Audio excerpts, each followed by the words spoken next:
মুনায় প্রধান উপদেষ্টা অধ্যাপক ডক্টর মোহাম্মদ ইউনূসের সাথে সাক্ষাৎ করেছেন। সাক্ষাৎকালে উভয় পক্ষ পারস্পরিক স্বার্থ সংশ্লিষ্ট বিভিন্ন বিষয় এবং দুই বন্ধু প্রতিম দেশের মধ্যেকার সম্পর্ক আরো গভীর করার উপায় নিয়ে আলোচনা করেন। প্রধান উপদেষ্টা বলেন, রাজনৈতিক দলগুলো স্বল্পমেয়াদী সংস্কারে সম্মত হলে সরকার ডিসেম্বরে সাধারণ নির্বাচনের আয়োজন করবে। তিনি বলেন, রাজনৈতিক দলগুলো সংস্কার কমিশন সমূহের প্রস্তাবিত গুরুত্বপূর্ণ সংস্কারগুলোর ব্যাপারে সম্মত হওয়ার পর জুলাই সনদ স্বাক্ষরিত হবে। তিনি আরো বলেন, এই জুলাই সনদই ভবিষ্যৎ বাংলাদেশের পথ নির্ধারণ করবে।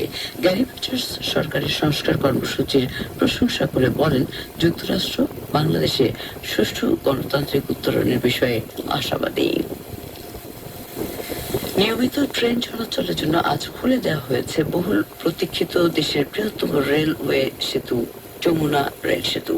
এর মধ্য দিয়ে রাজধানী ঢাকার সঙ্গে উত্তর পশ্চিমাঞ্চলের রেল যোগাযোগ ব্যবস্থায় নতুন সম্ভাবনার দ্বার উন্মোচিত হলো। 4.8 কিলোমিটার দীর্ঘ এই সেতু দিয়ে প্রতিদিন 30টি আন্তনগর ও 2টি কমিউটার ট্রেন ঘন্টায় 120 কিলোমিটার গতিতে চলাচল করতে পারবে। আজ সকালে সেতুর পূর্ব প্রান্তে ইব্রাহিমাবাদে স্টেশন থেকে ছেড়ে একটি ট্রেন মাত্র 3.5 মিনিটে যমুনা রেল সেতু পার হয়ে পশ্চিম প্রান্তে সায়দাবাদ রেল স্টেশনে পৌঁছানোর মধ্য দিয়ে এর আনুষ্ঠানিক উদ্বোধন করা হয়। এ নিয়ে আরো শুনুন প্রতিবেদনে।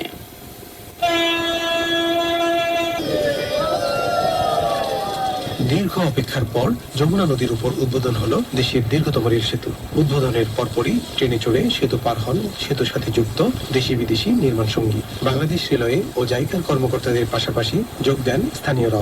নতুন স্টেশন আর রেল সেতু চালু হওয়ায় খুশি তারা।